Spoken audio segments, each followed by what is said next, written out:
महाकाय सूर्यकोटि समप्रभम निर्विघ्नं कुरु मे देव सर्वकार्येषु सर्वदा। नमस्कार प्रिय बন্ধুসকল, মোৰ ইউটিউব চেনেল এষ্ট্ৰছৰ সকলোকে স্বাগত জনাইছো। যেহেতু বহুত দিন ভিডিঅ' দিব সময় পোৱা নাই, আজি মই কন্যা ৰাশিৰ বিষয়ে মাৰ্চ মাহটো কেনে যাব চমুকৈ কৈ দিম, আলোচনা কৰিম।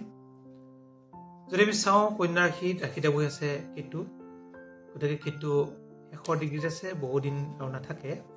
আৰু যদি চোৱা যায়, ষষ্ঠত বহি আছে ৰবি, শনি, শুক্ৰ আৰু চন্দ্ৰ, সপ্তমত বুধ আৰু ৰাহু, নৱমত বহি আছে বৃহস্পতি, দশমত বহি আছে মংগল। এনেকৈ আপোনাৰ ৰাশি চক্ৰটো আৰম্ভ হৈছে।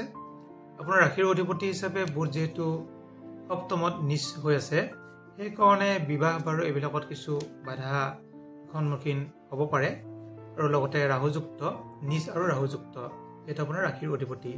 আৰু ৰাশিৰ অধিপতি হিচাপে বুধ যেতিয়া নিচস্থ হয়, নাৰ্ভৰ প্ৰব্লেম সৰু সুৰা হ'ব পাৰে, আৰু হাত ভৰি টানা, নাৰ্ভ অকণ বিষ, হাত ভৰিৰ বিষ এইবিলাক মানে হ'ব পাৰে। যিহেতু সপ্তম স্থান হৈছে কঁকালৰ এইখিনি ঠাই, কঁকালৰখিনি বিষ বা এনেকুৱা হ'ব পাৰে। আৰু যিহেতু ৰাশিৰ অধিপতি হিচাপে বুধ আৰু বুধে নিজৰ ৰাশিত দৃষ্টিও দি আছে, এনে ক্ষেত্ৰত কিছু শুভফল লাভ কৰিব।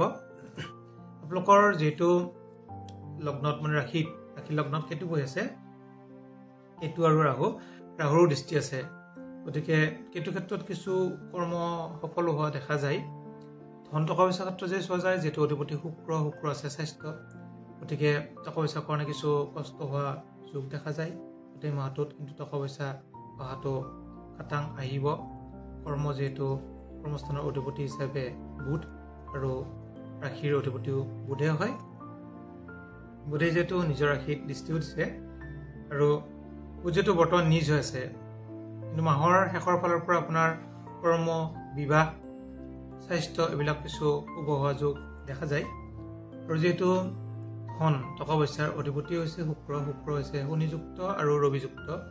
যেতিয়া ৰবিৰ লগত যদি শুক্ৰ, বৃহস্পতি এইবিলাক থাকে, তেতিয়া কিছু গ্ৰহকেইটা অকণমান ৰবিৰ লগত দুৰ্বল হয়, অস্তমিত হয় বা লজ্জাগত বুলিও কয়। গতিকে কিছু ক্ষেত্ৰত শুক্ৰ অকণমান দুৰ্বল। কিন্তু শনিৰ লগত থাকোঁতে, শনি আৰু শুক্ৰ দুটা মিত্ৰ। শনি হৈছে আপোনাৰ পঞ্চমপতি আৰু ষষ্ঠপতি। পঞ্চম হৈছে কেন্দ্ৰৰ ত্ৰিকোণৰ অধিপতি, আৰু ষষ্ঠত মানে শনি থাকাই বহুখিনি শুভ। ৰবি আৰু শনি অতি শুভ হৈ আছে ষষ্ঠত, তৃতীয় ষষ্ঠ একাদশত এনেকুৱা গ্ৰহ থাকিলে বহুত শুভ হয়। এতিয়া যদি আপোনালোকে পাৰ্টনাৰশ্বিপত কাম কৰিব ইচ্ছা কৰে, ব্যৱসায় বাণিজ্য কৰিব ইচ্ছা কৰে, বহুখিনি শুভ হ'ব। কিন্তু উন্নতি হ'ব মাহৰ লাষ্টৰ পৰা। এতিয়াৰ পৰা যদি আপোনালোকে আৰম্ভ কৰে, মাহৰ লাষ্টৰ পৰা কিছু উন্নতি হ'ব, ডেভেলপমেণ্ট হ'ব, আয় ইনকাম অলপ বাঢ়িব ব্যৱসায় বাণিজ্যৰ ক্ষেত্ৰত। তেনে ক্ষেত্ৰত আপোনালোকে এই মাৰ্চ মাহৰ শেষৰ ফালৰ পৰা আপোনালোকে ইনভেষ্টমেণ্ট কৰিব পাৰে, টকা পইচা অলপ খৰচ কৰিব পাৰে, টকা পইচা অলপ কৰিব পাৰে, তেতিয়া আপোনালোকৰ শুভফল লাভ কৰিব। কিন্তু মাহৰ প্ৰথমত যদি আপোনালোকে টকা পইচা অলপ ইনভেষ্টমেণ্ট কৰে, অকণমান লোকচান হ'ব পাৰে। পঢ়াৰ ক্ষেত্ৰত যদি আমি চাওঁ, যিসকলে পৰীক্ষা দি আছে বা উচ্চ শিক্ষা, প্ৰাইমাৰী শিক্ষাৰ অধিপতি হৈছে বৃহস্পতি আৰু শনি। বৃহস্পতি আছে আপোনাৰ ভাগ্য গৃহত, গতিকে আমি যদি চাওঁ ভাগ্যৰ ঘৰত বৃহস্পতি বহাৰ কাৰণে আপোনাৰ ভাগ্য উদয়, গোটেই বছৰটো আপোনাৰ ভাগ্যটো বহুত শুভ হৈ আছে, বহুত ভাল হৈ আছে। স্বাস্থ্যৰ ক্ষেত্ৰত যদিও কিছু অকণমান অশুভ, কিন্তু ভাগ্যৰ ক্ষেত্ৰত অতি শুভ। আৰু প্ৰাইমাৰী শিক্ষাৰ ক্ষেত্ৰত যিসকলে মেট্ৰিক পৰীক্ষা, হায়াৰ পৰীক্ষা দি আছে বা দিব, তেওঁলোকৰ কাৰণে অতি শুভ। যিসকলৰ ধৰক পঢ়াৰ ক্ষেত্ৰত কিছু অলপ কমজোৰ আছিল, তেওঁলোকৰ কাৰণেও শুভ বুলি ধৰিব পাৰি। যিহেতু প্ৰাইমাৰী শিক্ষাৰ অধিপতি বৃহস্পতি আৰু সপ্তমপতিৰ অধিপতি বৃহস্পতি নৱম স্থানত, বিবাহত এফালে যদিও কিছু বাধা আছে বুধৰ কাৰণে, কিন্তু অধিপতি বৃহস্পতি হিচাপে অতি শুভ। বৃহস্পতি যিহেতু ভাগ্য গৃহত আছে, প্ৰত্যেকটো ক্ষেত্ৰত আপোনাৰ ভাগ্য কিছু উদয় হ'ব। ভাগ্য উদয় হ'ব, বহুতখিনি শুভ হ'ব। আপোনালোকৰ কৰ্মটো সুনাম আহিব, ট্ৰেন্সফাৰ যোগ আছে, কৰ্ম প্ৰাপ্তিৰ যোগ দেখা যায়। গতিকে বিবাহত কিছু খেলি মেলি অকণমান আছে যদিও, সৰু সুৰা প্ৰতিকাৰে আপোনাৰ বিবাহত অলপ খেলি মেলি কমাই দিব, বহুতখিনি শুভ হ'ব। গতিকে প্ৰাইমাৰী শিক্ষাৰ ক্ষেত্ৰত অতি শুভ। উচ্চ শিক্ষা যদি চোৱা যায়, উচ্চ শিক্ষাৰ অধিপতিও শনি বহি আছে, যিহেতু ষষ্ঠত, তৃতীয় ষষ্ঠ একাদশত গ্ৰহবিলাক থাকিলে শুভফলে প্ৰদান কৰে। কিন্তু এটা বস্তু চাব লাগিব, যিহেতু আপোনাৰ জাতক বুলি কওঁতে অধিপতি বুধ ৰাশিৰ, গতিকে ৰাশিৰ অধিপতি বুধ যিহেতু নিজ হৈ আছে, শনিযুক্ত নহয়। শনিযুক্ত হ'ব আপোনালোকৰ জুন মাহৰ পৰা। গতিকে জুন মাহৰ পৰা কিছু শুভ হ'ব যদিও মাৰ্চ মাহত উচ্চ শিক্ষাত অকণমান সৰু সুৰা বাধা বিঘিনি আছে। আপোনালোকৰ যদি কিছু অলপ সমস্যা হৈ থাকে কন্যা ৰাশি জাতক জাতিকাসকলে, আপোনালোকে এটা কাম কৰিব, শনিৰ অকণমান প্ৰতিকাৰ কৰি দিব। শনি যিহেতু নিজৰ ঘৰতে আছে, বহুতখিনি শুভ ফল সোনকালে প্ৰদান কৰিব আপোনালোকৰ।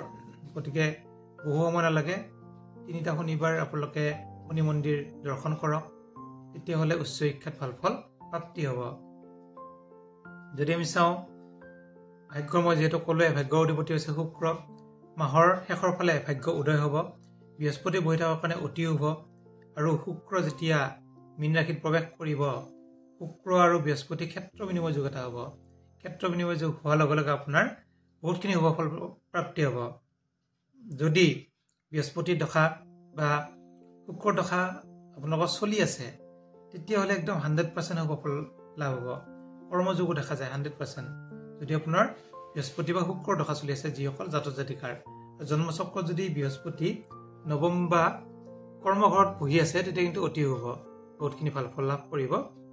গতিকে এনে ক্ষেত্ৰত ইনকামৰ ক্ষেত্ৰতো শুভ বুলি ক'ব পাৰি। ইনকামৰ অধিপতি চন্দ্ৰ যদি প্ৰথম স্বাস্থ্যত বহি আছে, তাৰপিছত কিন্তু শুভ ফল লাভ কৰিব আপোনালোকৰ মাৰ্চ মাহৰ 10-12 তাৰিখৰ পৰা অতি শুভ হ'ব। তেনে ক্ষেত্ৰত আমি যদি প্ৰতিকাৰ হিচাপে চাব লাগে, শনিৰ সৰু সুৰা প্ৰতিকাৰ কৰিব, তেতিয়া ভাল ফল লাভ কৰিব। আৰু মংগল যিহেতু কৰ্মস্থানত আছে, কৰ্মস্থানত মংগল থাকিলে অতি শুভ ফল লাভ হয়। কাৰিকৰী বিষয় বা ডিফেন্সত আপোনালোকে চৰকাৰী বিষয়া এইবিলাকত যদি আপোনালোকে যাব ইচ্ছা কৰে, সোনকালে কৰ্মৰ প্ৰাপ্তি হ'ব, কৰ্ম লাভ কৰিব। পুলিচ বিষয়া, প্ৰশাসনিক বিষয়া, যিকোনো ক্ষেত্ৰত এনেকুৱা মংগল। আৰু বেপাৰ বাণিজ্য, মই ক'লোৱে বেপাৰ বাণিজ্যত আপোনালোকে যদি পাৰ্টনাৰশ্বিপত কৰে, তেতিয়া আপোনালোকে অলপমান চাই চিতি কৰিব, ইনভেষ্টমেণ্ট কম কৰিব, পিছত কৰিব। এনে ক্ষেত্ৰত আপোনালোকৰ অতি শুভ বুলি ক'ব পাৰি। আৰু যদি কিবা সুধিবলগীয়া থাকে আপোনালোকে সুধিব পাৰে। প্ৰতিকাৰ হিচাপে আপোনালোকে অলপ শনিৰ প্ৰতিকাৰ কৰিলে হ'ল, মই যিটো ক'লোঁ। ধন্যবাদ।